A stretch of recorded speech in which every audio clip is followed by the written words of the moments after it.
of the January 6th investigation, whether or not we'll see an indictment, whether or not Trump would be named in that indictment.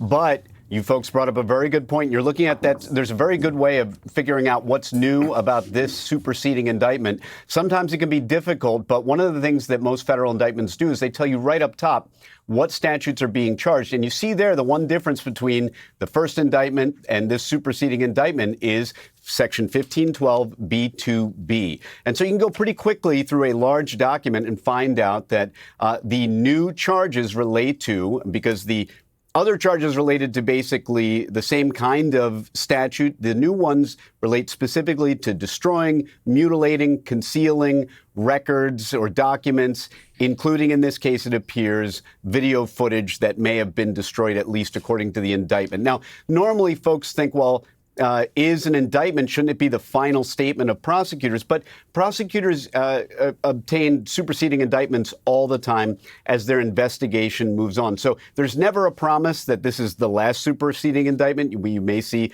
a second superseding indictment, a third superseding indictment. But one might think also that the special counsel's office will want to be as complete as they can and avoid successive superseding indictments. They'd probably want to wrap it up maybe with one or two. But again, there's no rule requiring that they do so. So all this tells us is that the special counsel's office is still at work. It tells us virtually nothing about what we can expect for a January 6th indictment. And I have to say what Laura said was exactly right. I've said this before. The May trial date for the documents case was never going to go forward. I didn't know why at the time, but the reason is unexpected things happen. This is one of those unexpected things. That trial date will almost certainly now end up getting pushed out. And there, of course, is a political campaign, a presidential campaign during all this. Danny, thank you. Let's go back to NBC senior Capitol Hill correspondent Garrett Haake. We have heard from the former president through social media today, but correct me if I'm wrong, he did not telegraph the possibility of new charges in that original federal case. No, that's right, Lester. The former president has been kind of firing away on social media today, mostly reposting claims he has made previously, talking about the idea of all these cases against him being a witch hunt. To the degree that he engaged with any of the cases against him today, it was with a statement describing this meeting that his attorneys had at the special counsel's office earlier today. He said that was a productive meeting. He said his attorneys made the case that he should not be charged, had committed no crime, and that a further indictment against him would be bad for the country. But this specific news today appears to have caught the former president to some degree off guard. A statement from a spokesman a little while ago talked about the idea that the additional charges here against this third person were nothing more, as the spokesman writes, than a continued desperate attempt by the Biden crime family, as they say, to harass President Trump and those around him. It's not clear to me that when this statement was authored, the Trump campaign was even aware that there would be additional charges against the former president. So I think it speaks to the breadth of the legal challenges against him and the amount of fires that they're going to have to put out simultaneously. In this case, with members of overlapping legal teams. You know, one of the lawyers on the classified documents case was here in Washington, D.C. today for that meeting with the special counsel about the elections case. So, Lester, the political and the legal very much colliding for the former president and current Republican frontrunner for the nomination in 2024. All right, Garrett, we'll ask you to stand by. Laura, so what does this mean in terms of the possibility? There's now a third defendant in the Mar-a-Lago case. Does this suggest the possibility that someone among them is going to flip? Well, it's certainly what prosecutors would like to see happen, but thus far it is not as what we've seen as it relates to Walt Nauta, the person who was originally charged with the former president, known as his body man, his one-time valet in the White House, who then went with him down to Florida. So obviously prosecutors would hope that this latest defendant, a maintenance worker who also worked in Florida, would eventually cooperate. But as of right now, we don't have any indication to believe that would happen. I would also just note here, Lester, that the charge as it relates to the willful retention of classified documents, keeping those documents at Mar-a-Lago, we don't have much information about what that document might be, although it is now described in this new indictment as a presentation concerning military activity in a foreign country, Lester. And of course, they claim to have evidence of the video evidence and of some of these documents being moved as well. Laura, thank you very much. That concludes this NBC News special report. We'll have much more on nightly news, which for many of you will start right now. I'm Lester Holt, NBC News in New York. Thank you for watching.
to review